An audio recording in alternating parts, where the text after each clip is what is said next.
Mais bien aimé, le faux témoignage contre son prochain.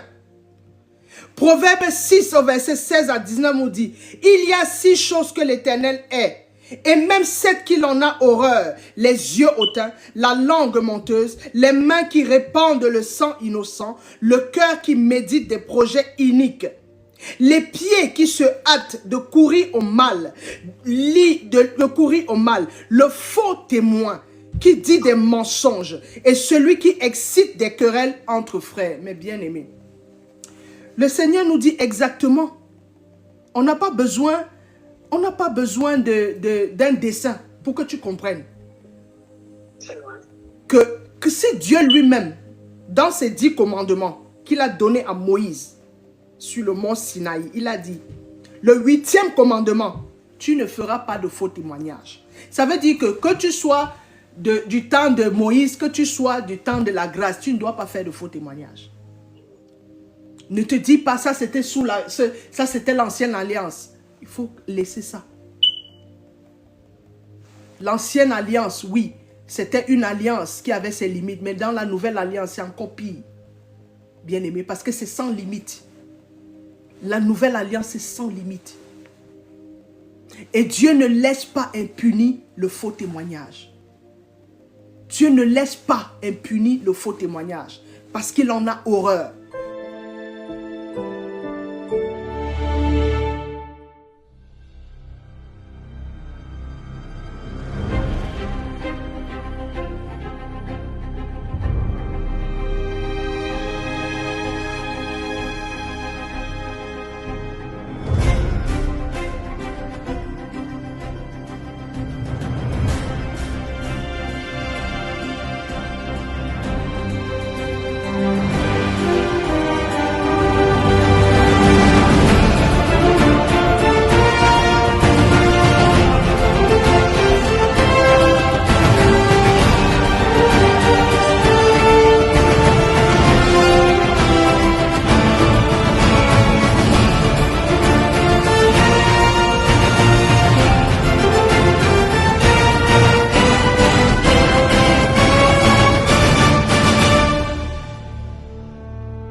De donner ma portion de ce que l'Éternel a mis en mon cœur à son peuple. Parce que la Bible dit, nous connaissons juste en partie, et c'est le Saint-Esprit qui donne à chacun sa portion. Donc, je ne suis pas meilleur que ceux qui sont passés, qui ont commencé à parler par rapport au thème sur les commandements. Je donnerai juste ma modeste contribution selon ce que le Seigneur, par son esprit, a mis en moi pour bénir le peuple de Dieu. Alléluia. Donc ce soir, nous allons parler du 8e commandement. Amen. Nous allons parler du 8e commandement. Bien-aimé, toi qui es connecté, je vais t'inviter à partager parce que il faudrait que le message puisse toucher et que plusieurs personnes puissent connaître la plateforme de notre frère, Pasteur Aubry, afin d'être bénis par les enseignements des différents serviteurs et servantes de Dieu qui interviennent sur cette plateforme. Je t'invite à partager massivement, quel que soit le réseau, voilà, où tu es connecté. C'est sur Facebook et nous aussi on partage sur TikTok. Donc, il faut partager au maximum, bien-aimé. Je t'encourage à partager parce que cette plateforme doit être connue.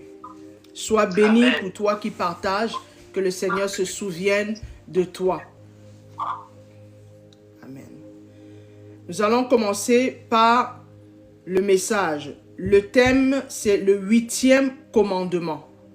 Le 8e commandement. Mais bien aimé, nous savons que l'Éternel a donné sa loi et il a donné les commandements à son serviteur Moïse.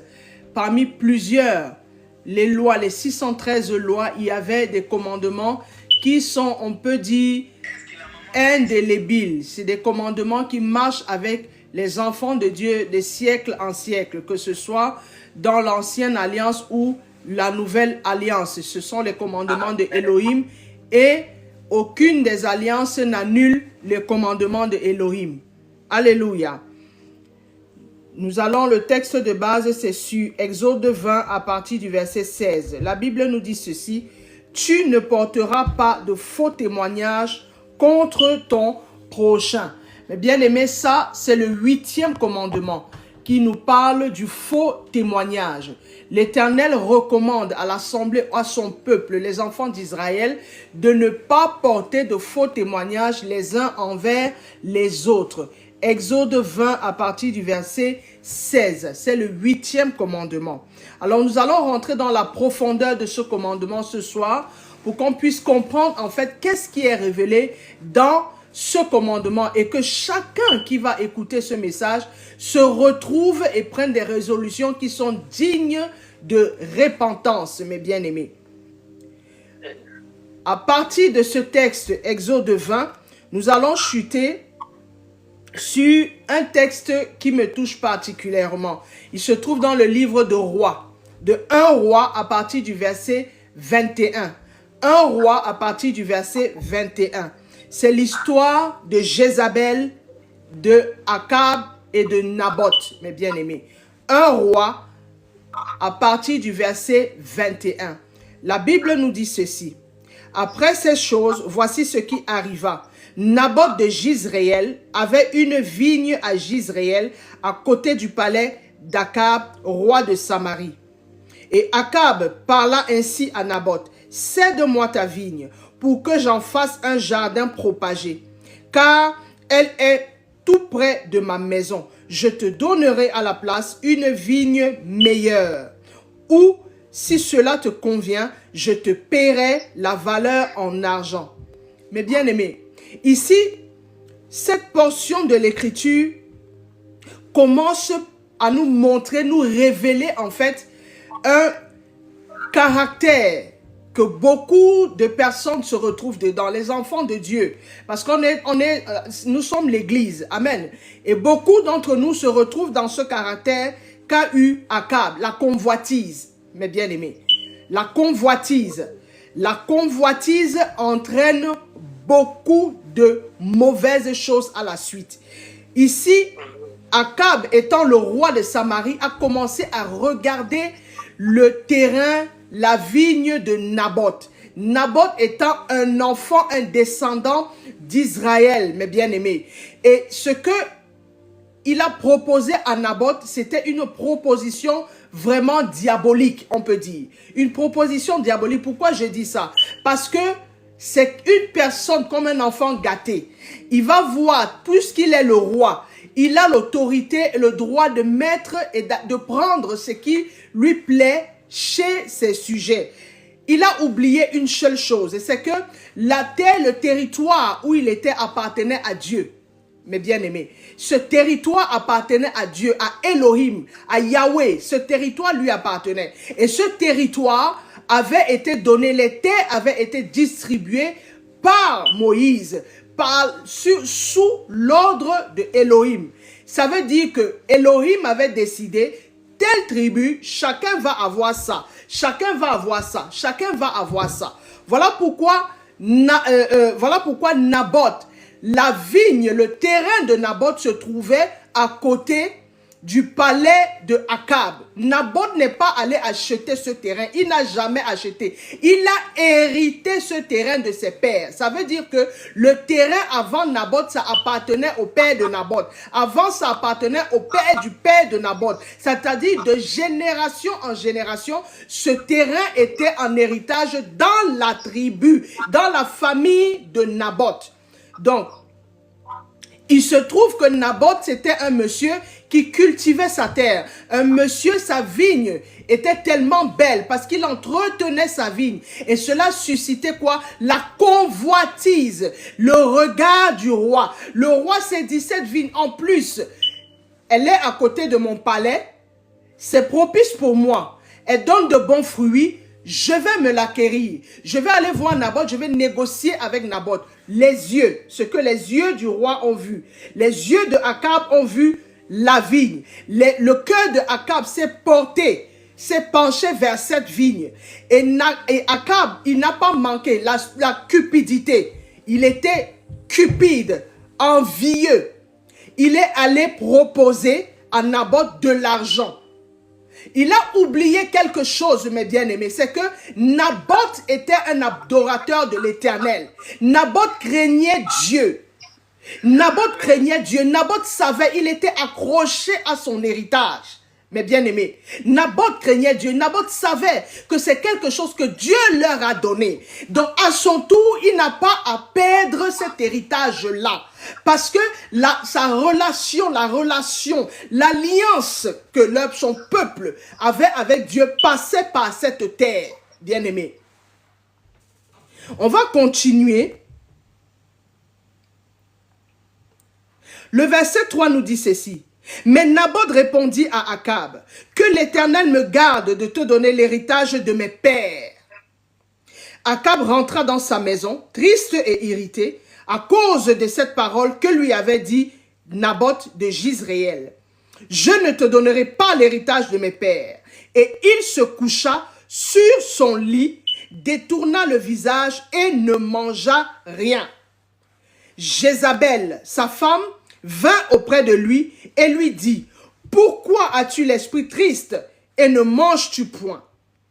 Il lui répondit, « J'ai parlé à Naboth de Jizréel et je lui ai dit, cède-moi ta vigne pour de l'argent, ou si tu veux, je te donnerai une autre vigne à la place. » Mais il a dit, « Je ne te donnerai pas ma vigne. » Verset 7. Alors Jézabel, sa femme, lui dit, « Est-ce bien toi maintenant qui exerce la souveraineté sur Israël? Lève-toi, prends de la nourriture et que ton cœur se réjouisse. Moi, je te donnerai la vigne de Naboth de Jizréel. » Écoutez, mes bien-aimés.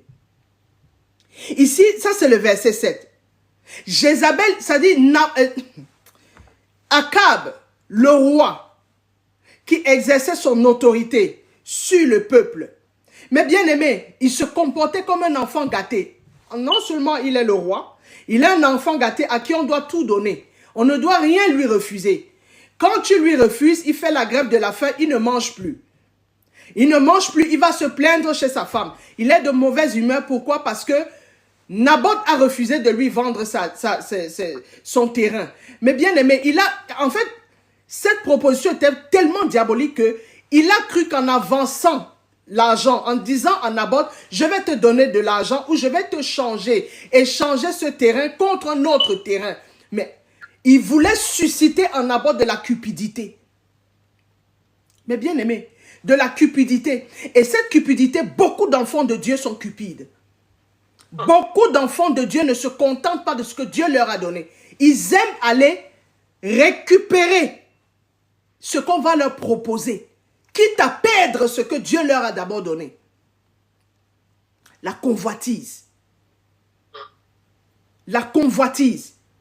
Il a chatouillé les oreilles de Naboth avec la proposition financière. La proposition de donner un autre terrain. Il a oublié une chose, c'est que Naboth n'était pas cupide. Il ne savait pas que Naboth n'était pas cupide. Il ne savait pas que Naboth était quelqu'un d'intègre. Naboth, malgré le fait qu'on Akab lui a proposé tout ce qu'il lui a proposé, il a dit non, je ne te donnerai pas l'héritage de mes pères. Naboth en était accroché. Naboth savait que si il cédait, il devait être déchu par Elohim, mes bien-aimés. Il devait être déchu par Elohim. Il savait que la malédiction devait s'abattre sur lui parce qu'il avait l'ordre de maintenir cette terre et de la passer de génération en génération, mes bien-aimés. On va continuer. Et elle, au verset 8, et elle écrivit au nom d'Akab des lettres qu'elle scella du sceau d'Akab et qu'elle envoya aux anciens et aux magistrats qui habitait avec Naboth dans sa ville. Voici ce qu'elle écrivit dans ses lettres. Publiez un jeûne, placez Naboth à la tête du peuple et mettez en face de lui 2 méchants hommes qui déposeront ainsi contre lui. Tu as maudit Dieu et le roi, puis menez-le dehors, lapidez-le et qu'il meure. Les gens de la ville de Naboth, les anciens et les magistrats qui habitaient dans la ville agirent comme Jézabel le leur avait fait dire. D'après ce qui était écrit dans les lettres qu'elle leur avait envoyées. Ils publièrent un jeûne et ils placèrent Naboth à la tête du peuple. Les deux méchants hommes vinrent se mettre en face de lui et ces méchants hommes déposèrent ainsi devant le peuple contre Naboth. Naboth a maudit Dieu et le roi, puis ils le menèrent hors de la ville, ils le lapidèrent et il mourut. Et ils envoyèrent dire à Jézabel, Naboth a été lapidé et il est mort. Mais bien aimé, vous voyez où est-ce que conduit la convoitise des yeux? Ça a commencé par le roi Akab, l'époux de Jézabel. Il a convoité le terrain de Naboth, la terre de Naboth. Il a vu la vigne de Naboth. Il s'est dit, il faut que j'ai cette vigne. Elle produit de bons fruits. Elle est très bien entretenue. Il me la faut. Il va proposer. Maintenant, il grandit, il nourrit ça. Il n'a pas vu la vigne une seule fois. Il a vu cette vigne pendant des années. Il a vu comment Naboth travaillait cette vigne. Mais bien aimé, il savait qu'il y avait la bénédiction sur cette portion de terre. Il s'est dit, il a nourri en son cœur. Je vais tout faire pour avoir cela. Quand il allait faire des propositions, Naboth a refusé. Il s'est heurté au refus de Naboth. Maintenant, qu'est-ce qu'il va faire? Comme un enfant gâté, il va voir sa femme, tout malheureux. Il a des comportements que sa femme ne comprend pas. Sa femme lui pose la question, quelle femme maudite lui pose la question, et il dit, j'ai proposé de l'argent, j'ai proposé le terrain, Naboth a refusé de me céder sa vigne. Mais bien aimé, Naboth n'est pas obligé. Naboth n'était pas obligé de céder sa vigne. Il n'était pas obligé. Si ça se trouve, c'était même le gagne-pain de Naboth. Il n'était pas obligé. En plus, il en était accroché parce que c'était un héritage. Un héritage donné par l'Éternel. Et Naboth était un adorateur de l'Éternel. Voilà Jézabel qui va formater un plan. Jézabel va faire un faux témoignage. Déjà, elle a l'audace de prendre le stylo et d'écrire. La Bible dit, elle écrivit à la place du roi. Ça veut dire qu'elle pense directement à quelque chose. Elle pense à quelque chose. Et elle prend le papier, elle prend le stylo et elle écrit comme si c'était le roi. Regardez à quel niveau Jézabel était culottée. Ça veut dire que Jézabel, le roi, la réflexion du roi s'est arrêtée à un certain niveau. Le roi n'a pas pensé à tuer Naboth. Mais Jézabel, une femme maudite qui était à côté de lui, elle s'est dit, pourquoi lui va refuser? C'est le roi. Moi, je vais te donner. Écoutez Jézabel, elle dit, moi, Akab, je vais te donner ce terrain. Ce n'est pas toi qui as l'autorité sur le peuple d'Israël. Il dit oui. Alors, donc, elle commence à formater son plan. Regardez à quelle vitesse lumière Jézabel réfléchissait. Pour quelqu'un de normal, il va aller s'asseoir, il va pleurer, il va cogiter. Mais Jézabel n'a pas besoin de cogiter des jours, des heures. Non, non. Tout de suite, elle a la solution. Et tout de suite, elle rédige un arrêté qui va condamner Naboth. Tout de suite, elle rédige l'arrêté. Puisque la ville où Naboth habitait, les autorités de cette ville étaient sous l'autorité de Akab. Donc, elle va rédiger, elle va écrire, elle va dire, voilà, dites qu'il a maudit Dieu, il a maudit le roi. Et comme ça, il va être lapidé. Elle a fait son plan, elle a échafaudé le plan. Et le plan s'est passé à merveille. La Bible nous dit, ils envoyaient dire à Jézabel, Naboth a été lapidé. Regardez la cruauté d'une femme. Qu'est-ce qui a fait ressortir cette cruauté-là, ce côté-là de Jézabel? C'est la convoitise des yeux de son époux. Et pour prouver à son époux qu'elle est une femme valable, elle va aller décrocher le ciel pour venir donner à son époux. Alors, elle va tout faire jusqu'à usurper le titre de roi. Vous voyez ce que la convoitise déclenche, mes bien-aimés. La convoitise des yeux et du cœur. Regardez ce que ça a déclenché. Ça a commencé à fonctionner comme une gangrène. Comme une gangrène. Et jusqu'à ce que ça a nourri les sentiments les plus sombres de Jézabel. Et Jézabel a formaté le plan pour tuer quelqu'un à cause de la vigne. Parce qu'elle veut prouver qu'elle est, elle est la meilleure femme. Elle est celle qui peut décrocher le ciel pour donner à son époux. Bien qu'elle sait que le départ est faux. Le départ est mauvais. Le départ n'est pas sain. Mais comme elle, c'est une adoratrice de Baal, elle a entraîné déjà son mari dedans. Et comme elle a entraîné son mari dans cette adoration de Baal, qu'est-ce qu'elle va faire? Elle va fonctionner selon l'esprit de Baal qui la guide. Pour elle, tuer, ce n'est pas un problème. Tuer pour elle, ce n'est pas un problème. Vous voyez le faux témoignage, mes bien-aimés. Le faux témoignage. Le faux témoignage, bien-aimé, ne te servira jamais. Ça ne te servira jamais, bien-aimé. Surtout quand Dieu est là. Il faut éviter, bien-aimé, éviter de faire des faux témoignages. Oh, c'est malheureux parce qu'on retrouve ça au sein des enfants de Dieu. On retrouve le faux témoignage au sein des enfants de Dieu. On va dire Jézabel, certains vont dire non, Jézabel n'était pas un enfant de Dieu, c'était pas de ceci, cela. Oui, mais force est de constater que les enfants de Dieu ont ce caractère-là. Il y en a beaucoup qui ont ce caractère et qui sont prêts à tout, jusqu'à tuer même leurs frères et leurs sœurs dans la foi. Tout simplement pourquoi? Parce qu'ils convoitent soi-disant l'onction de tel, le ceci de tel, ils convoitent ça, bien aimé. Et ils sont prêts à éliminer quelqu'un comme ça parce que voilà, la personne, la main de Yehoshua est sur cette personne beaucoup plus intensément que, je ne sais pas, ils vont trouver des moyens pour jalouser. Parce que tout ça aussi, mes bien-aimés, la convoitise, il y a la jalousie dedans. Le roi Akab jalousait Naboth. Pourquoi lui? Pourquoi ce monsieur-là? Pourquoi lui? Pourquoi lui, il a ce terrain-là? En plus, le terrain vient se positionner, le terrain est positionné à côté de mon palais. Donc, ça veut dire qu'il me revient de droit. C'est plus simple pour moi. C'est plus simple pour moi de descendre de mon palais et d'aller directement dans ma vigne. Je n'ai pas besoin de faire des kilomètres. C'est juste là. Donc, moi, il me faut cette vigne-là. La jalousie. Pourquoi est-ce que ça ne m'appartient pas? Pourquoi est-ce que ça appartient à Naboth? Moi, je suis le roi. Mais tiens, je vais lui proposer un terrain plus loin. Mais sauf que les autres terrains, il y en avait, mes bien-aimés. Il y en avait. Mais si la main de l'Éternel n'était pas sur le terrain, ça ne donnait pas la même production. Exact. Ça ne donnait pas la même production, mes bien-aimés.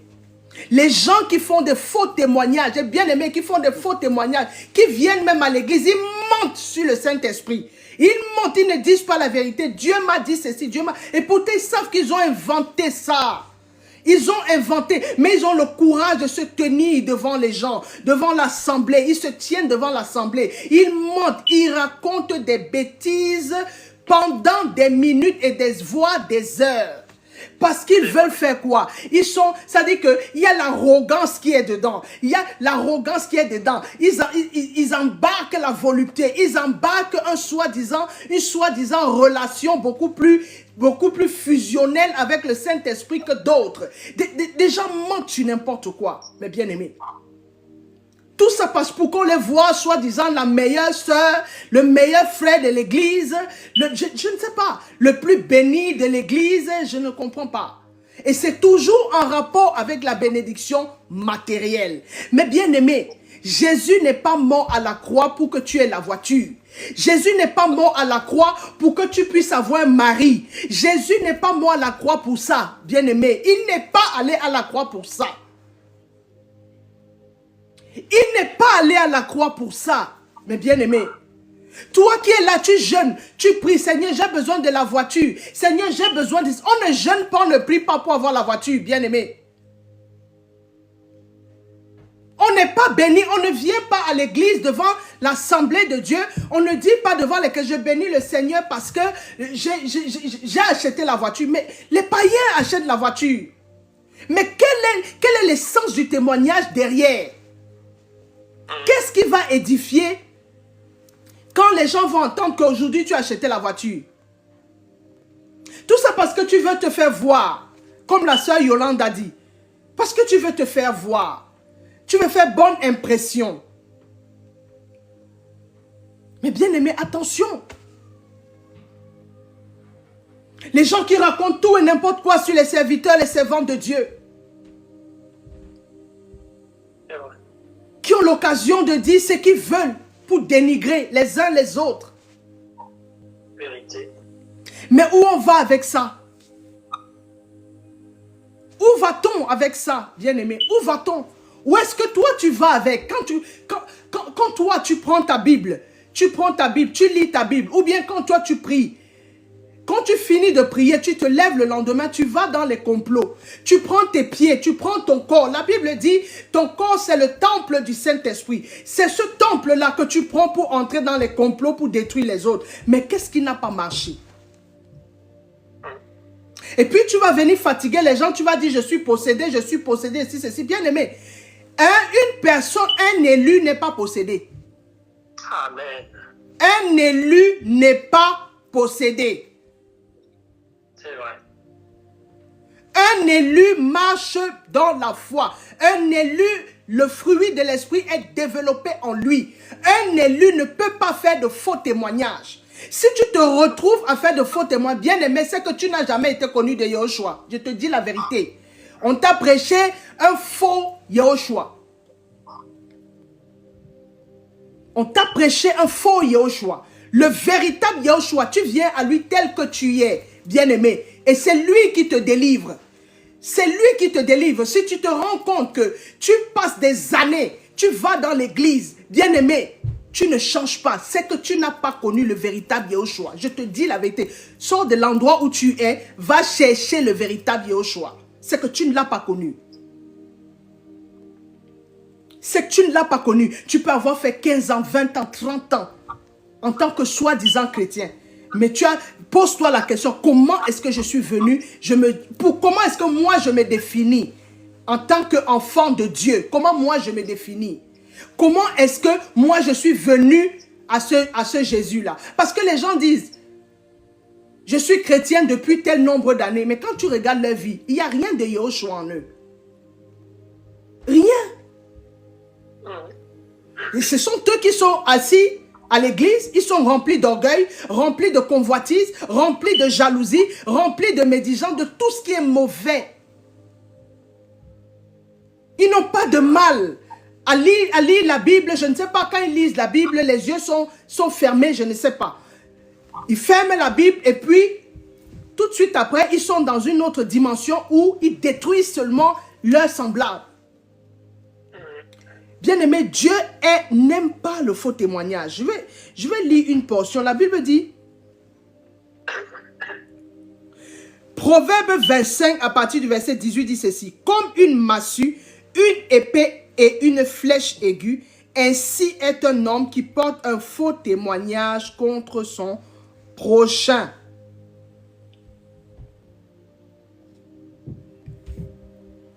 Mais bien-aimé, le faux témoignage contre son prochain. Proverbe 6 au verset 16 à 19 nous dit, il y a 6 choses que l'Éternel est, et même 7 qu'il en a horreur, les yeux hautains, la langue menteuse, les mains qui répandent le sang innocent, le cœur qui médite des projets iniques, les pieds qui se hâtent de courir au mal, le faux témoin qui dit des mensonges et celui qui excite des querelles entre frères. Mais bien aimé, le Seigneur nous dit exactement, on n'a pas besoin d'un dessin pour que tu comprennes que c'est Dieu lui-même, dans ses 10 commandements qu'il a donné à Moïse sur le mont Sinaï, il a dit, le 8e commandement, tu ne feras pas de faux témoignages. Ça veut dire que tu sois du temps de Moïse, que tu sois du temps de la grâce, tu ne dois pas faire de faux témoignages. Exact. Ça ne disparaît pas. L'évangile, qui est Yahushua l'évangile, ne te dit pas, parce que tu es sous la grâce, fais le faux témoignage. Non. Il ne change pas et il ne changera pas. Mais bien aimé, il est la loi. Yahushua est la loi. qui s'est fait chair. Il est les 10 commandements. Et Jésus ne te dira jamais, va faire le faux témoignage, j'acclame parce que tu es sous la grâce. Non. Non. Il est juste, bien-aimé. Il est juste. Ne te dis pas, ça c'était ça c'était l'ancienne alliance. Il faut laisser ça. L'ancienne alliance, oui, c'était une alliance qui avait ses limites. Mais dans la nouvelle alliance, c'est encore pire. Bien-aimé, parce que c'est sans limite. La nouvelle alliance, c'est sans limite. Et Dieu ne laisse pas impuni le faux témoignage. Dieu ne laisse pas impuni le faux témoignage. Parce qu'il en a horreur. On va voir comment est-ce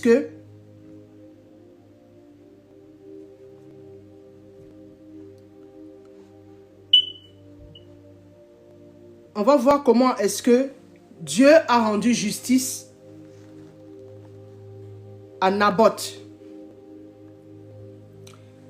Au verset 18, la Bible dit ceci. Alors la parole de l'Éternel fut adressée à Élie, le Tishbite, en ces mots. Lève-toi, descends devant Akab, roi d'Israël à Samarie.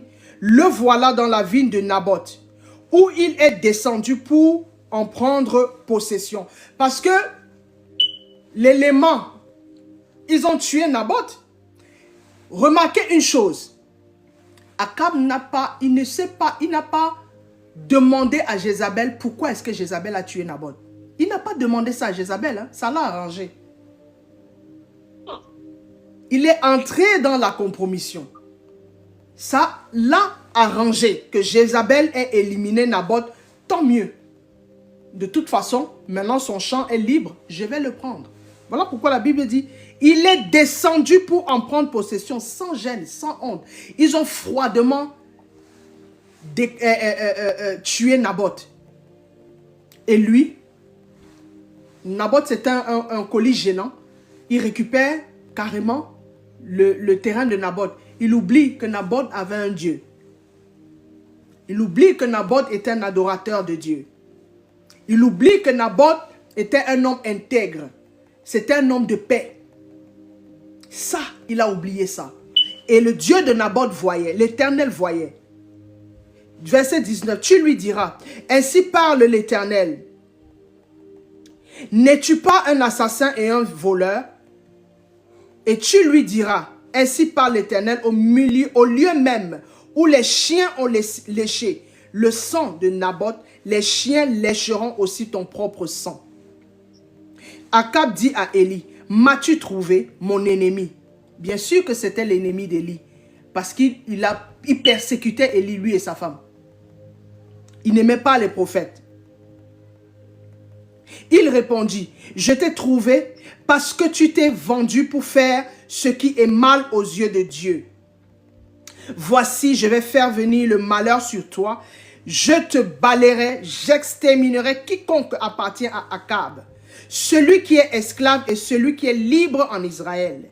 Et je rendrai ta maison semblable à la maison de Jéroboam, fils de Nébat, et à la maison de Baïcha, fils d'Akidja, parce que tu m'as irrité et que tu as fait pécher Israël.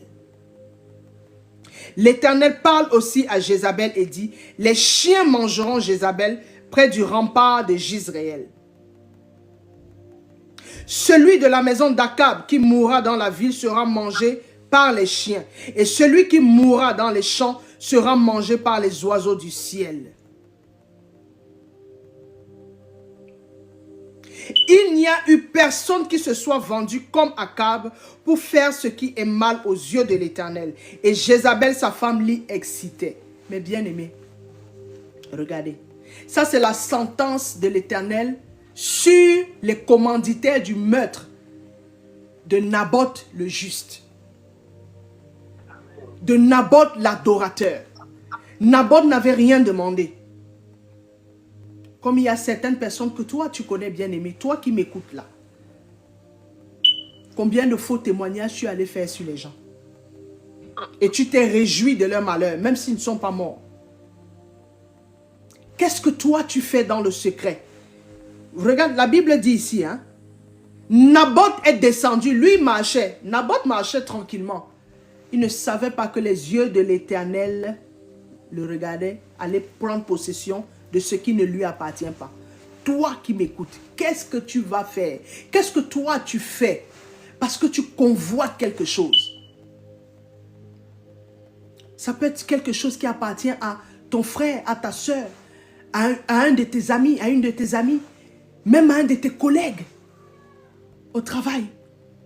Qu'est-ce que tu fais parce que tu convoites un poste? Qu'est-ce que toi tu fais dans le secret pour avoir ce poste-là? Qu'est-ce que toi tu fais dans le secret, bien-aimé, pour avoir le poste que tes yeux voient, ton cœur désire? Tu es prêt à faire quoi pour avoir? Uniquement de faux témoignages pour détourner l'attention d'un supérieur. Parce que tu penses que tu mérites, tu as l'esprit de Akab. Tu penses que tu es mieux. Tout ce qui est bien, ça doit être à toi. Tu mérites mieux certaines choses, certains postes au travail. Tu mérites d'avoir le mari d'une de tes amies. Parce que tu vois que ce mari-là, il est bienveillant envers sa femme. Tu es là, tu te dis, je mérite ce monsieur-là. Qu'est-ce que tu vas faire? Qu'est-ce que tu vas faire? Est-ce que tu connais le parcours de celle-là ou de celui qui est à ton travail? Tu convoites, tu veux le déstabiliser du poste dans lequel il est pour prendre la place. Tu connais son parcours? Tu sais comment il a fait pour arriver là? Tu veux le produit fini. Des chrétiens, des enfants de Dieu qui marchent avec l'esprit d'Akab. Et ils sont assis dans les églises. Ils se disent, je suis chrétien. Tu n'es pas chrétien. Et Yoshua ne t'a jamais connu. Yoshua ne t'a jamais connu. Examine ta position en Christ. Examine parce que tu n'es pas en Christ. Tu es en diable. Celui qui est en Christ ne pêche pas. Celui qui est en Christ ne fait pas de faux témoignages. Amen. Celui qui est en Christ marche avec, il craint Dieu. Bien-aimé. Celui qui est en Christ ne détruit pas.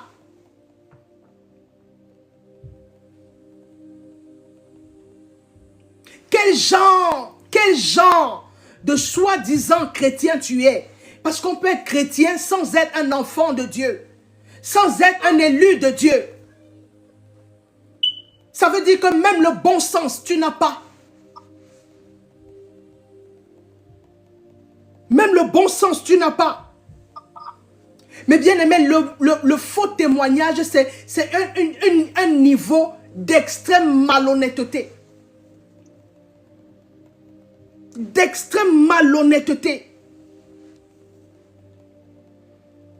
Et quelquefois, les gens qui sont victimes de faux témoignages des autres, parfois ils finissent comme Naboth, bien aimé. Parfois ils finissent comme Naboth. Et vous pensez que Dieu ne voit pas? Même si ce n'est pas une personne qui connaît Yahushua. Yahushua voit, c'est un Dieu de justice. Il n'aime pas la justice, il n'aime pas l'injustice, bien aimé.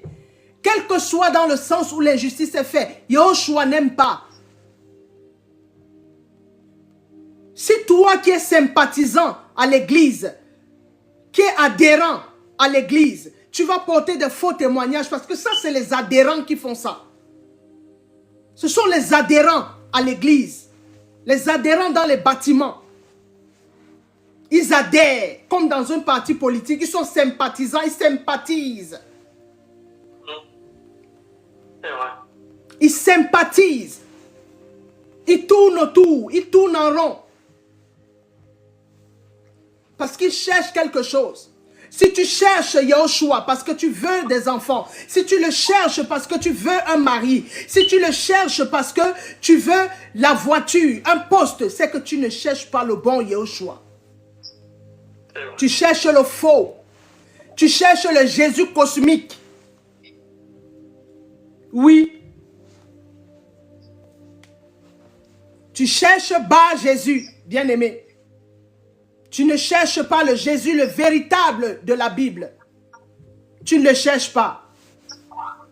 Bien-aimé, la Bible nous dit, dans Jean 4, l'Éternel cherche des vrais adorateurs, ceux qui vont l'adorer en esprit et en vérité, comme Naboth, bien-aimé.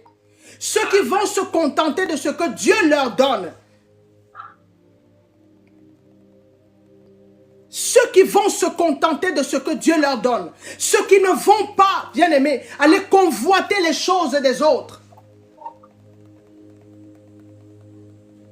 Parce que quand tu convoites, ça veut dire que tu as déjà de l'orgueil en toi, bien-aimé. Tu as de l'orgueil parce que tu te sens supérieur à ton prochain. Tu te sens supérieur à ton prochain. Il faut que ce soit toi qui es. Tu ne supportes pas d'être au-dessous des autres. Tu ne supportes pas.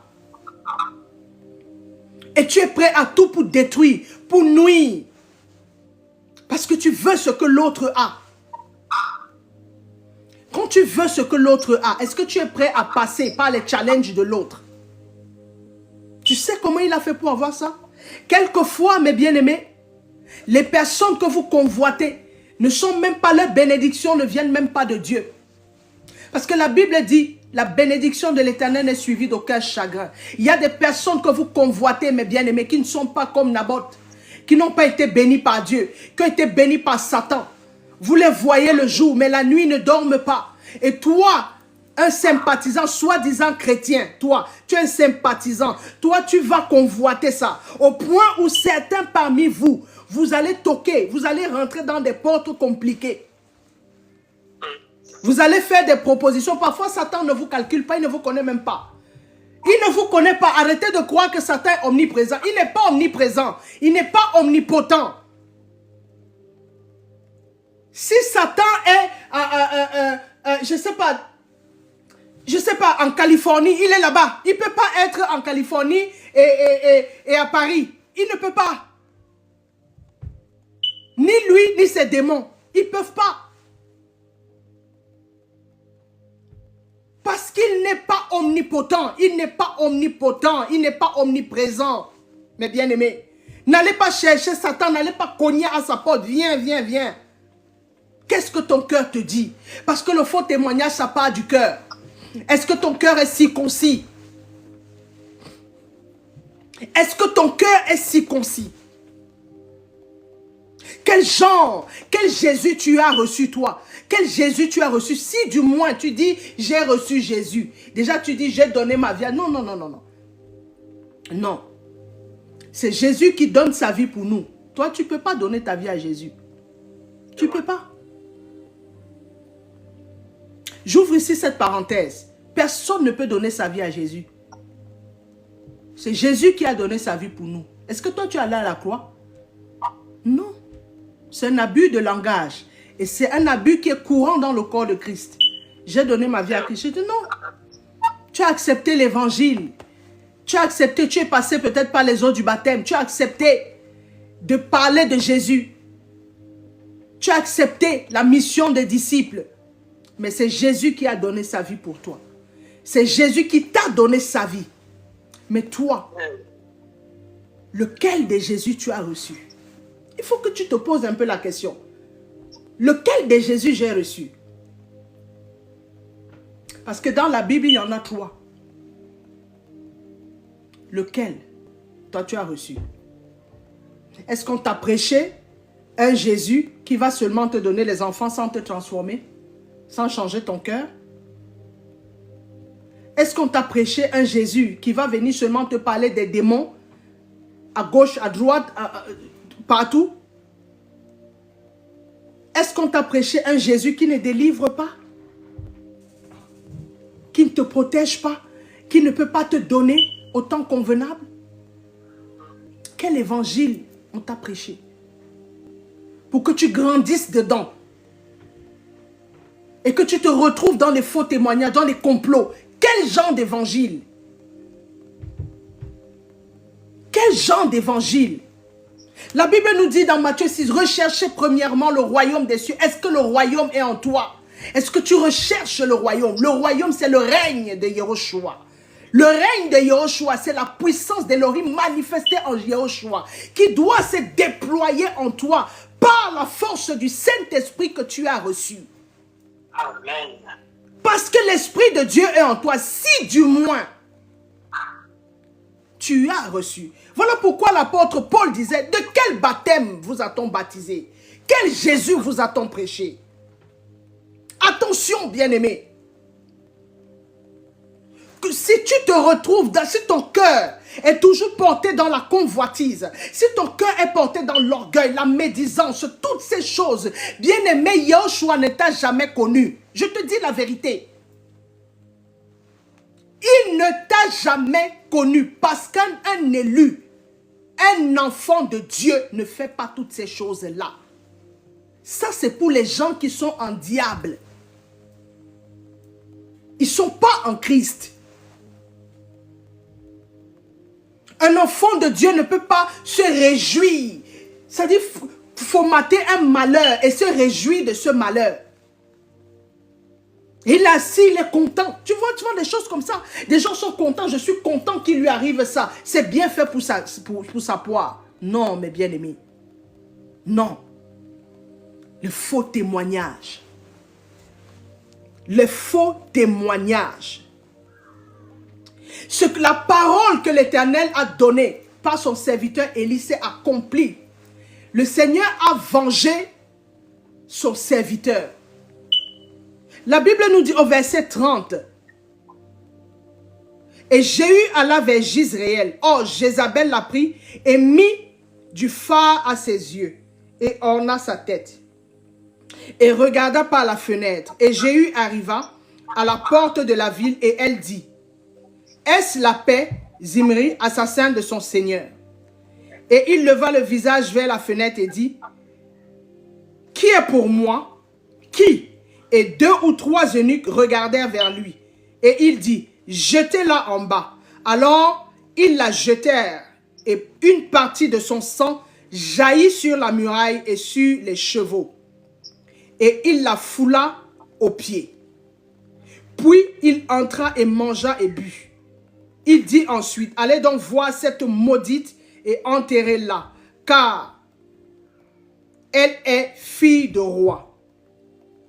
Et ils s'en allèrent pour l'enterrer, mais ils ne trouvaient rien d'elle, sinon le crâne et les pieds et les paumes des mains.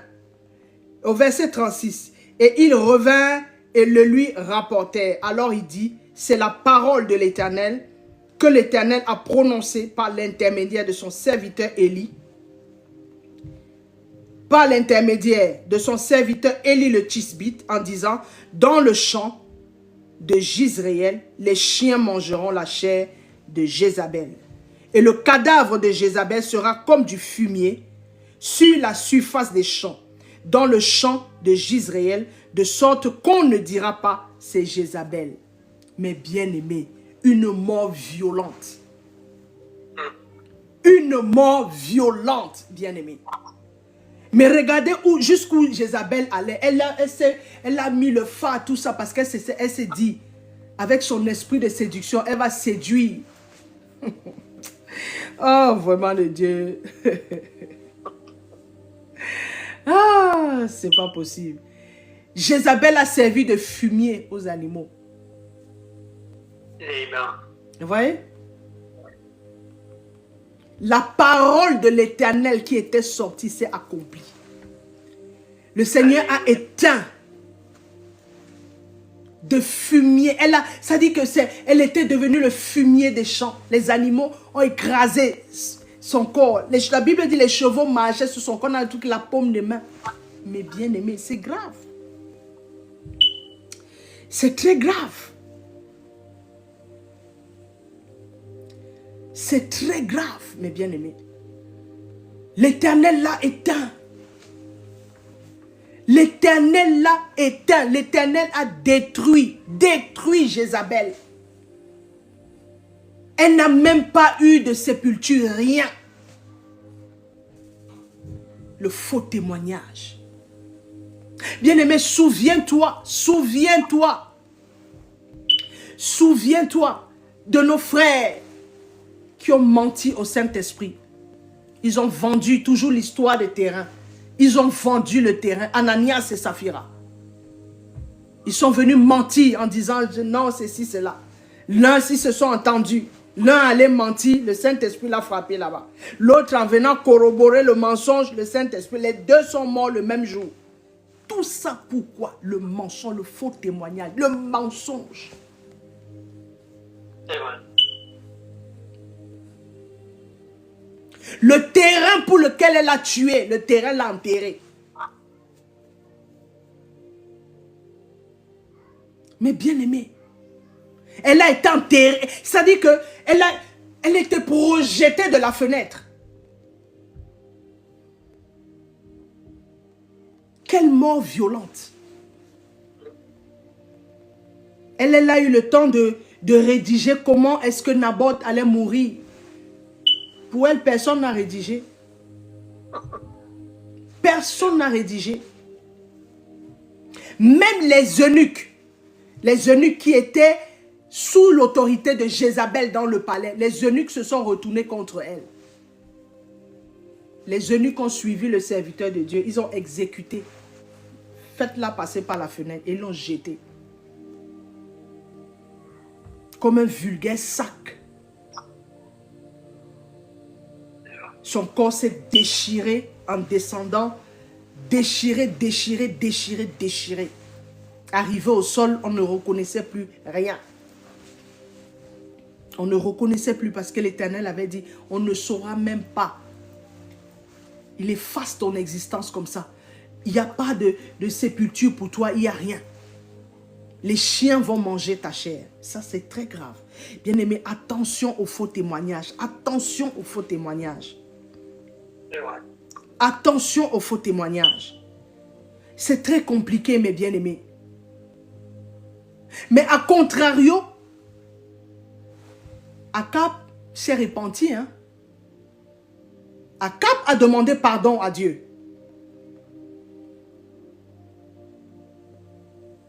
Et la sentence qui devait tomber sur Akab, c'est tombé plutôt sur son fils. Parce que son fils a fait pire que lui dans l'adoration des Baals.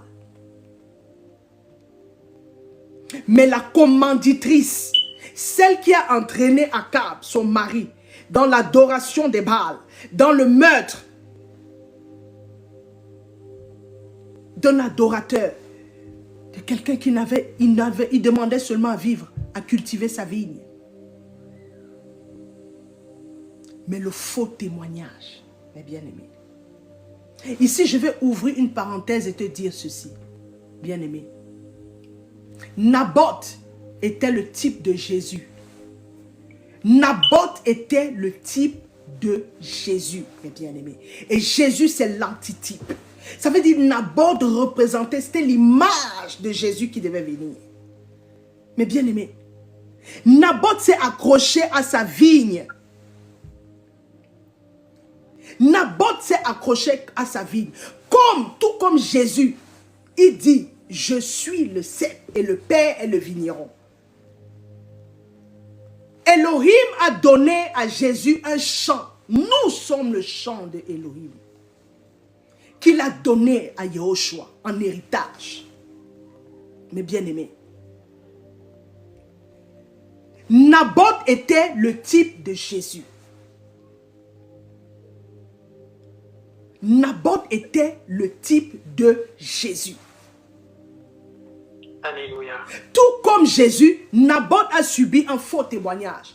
Et plus tard, Jésus subira le faux témoignage. Mais bien aimé. Mais la mort, les deux morts, bien aimé, la mort de Naboth n'a pas la même productivité que la mort de Jésus. La mort de Naboth, bien aimé, suscite la vengeance de Yahushua. Mais la mort de Yahushua suscite la justice de Dieu.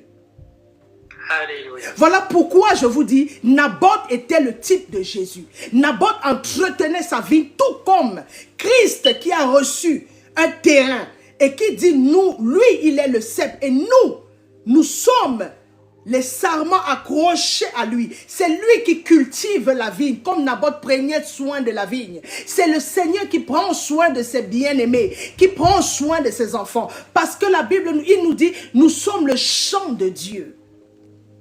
Et dans ce champ, mes bien-aimés, le vigneron, c'est Elohim. La mort de Naboth a produit la vengeance de Dieu. Mais le faux témoignage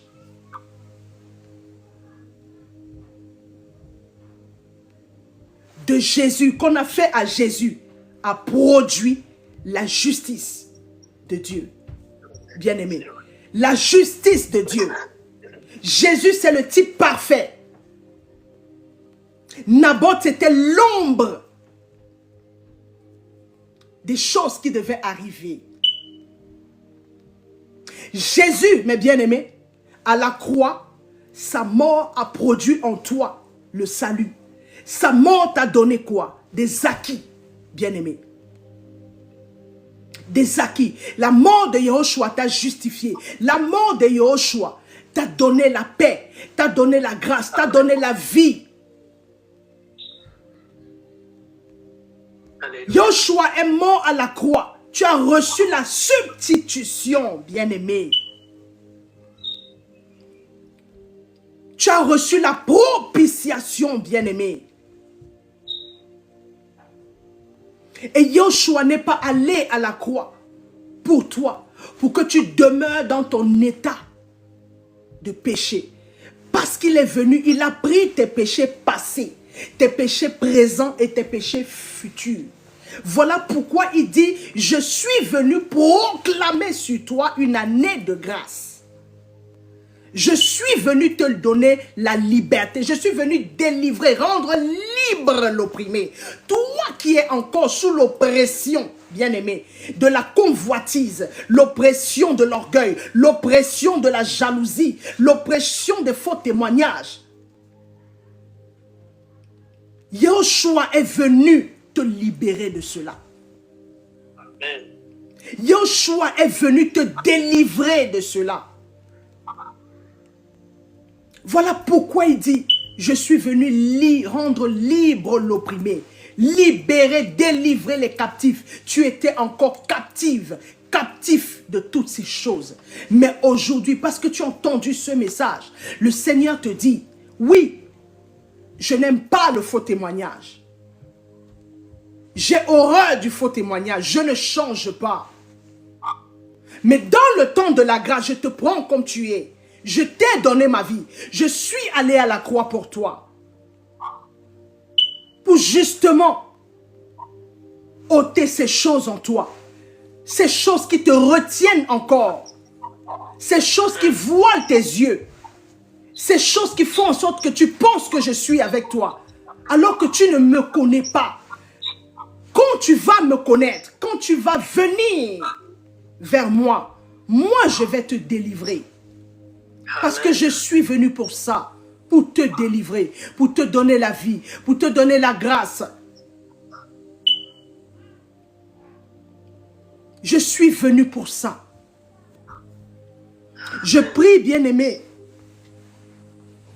que la rédemption de Yahushua, que tu as acquis à la croix, soit ton partage. Je prie que ce message, le Saint-Esprit te le rappelle encore. Je prie que le Saint-Esprit te le rappelle encore. Je prie, bien-aimé, que le Saint-Esprit touche ton cœur, qu'il développe en toi le fruit, son fruit, en accord avec Galates 5:22. La joie, la paix, l'amour, la patience, la foi, la tempérance. Aime ton prochain comme toi-même. Demande au Seigneur de te délivrer. Il est là pour ça. Yahushua est là pour ça. Tout ce qu'il veut, c'est te sortir de là. Transformer ton caractère. Changer ce caractère. Produire en toi des effets dignes de repentance. Reconnais juste ton état. Et va simplement dans le lieu secret. Ça peut être ta chambre. Ça peut être ton salon. La Bible dit, quand tu cherches l'Éternel, va dans ta chambre, ferme la porte. Le Dieu qui voit dans le secret, il te voit. Tu n'as pas besoin de caméras. Tu n'as pas besoin de caméras. Seul à seul, parle au Seigneur. L'Esprit de Dieu qui est encore là sur la terre et qui rend ministère est là pour te convaincre de justice et de péché, bien-aimé. Alléluia. Que Dieu te bénisse abondamment.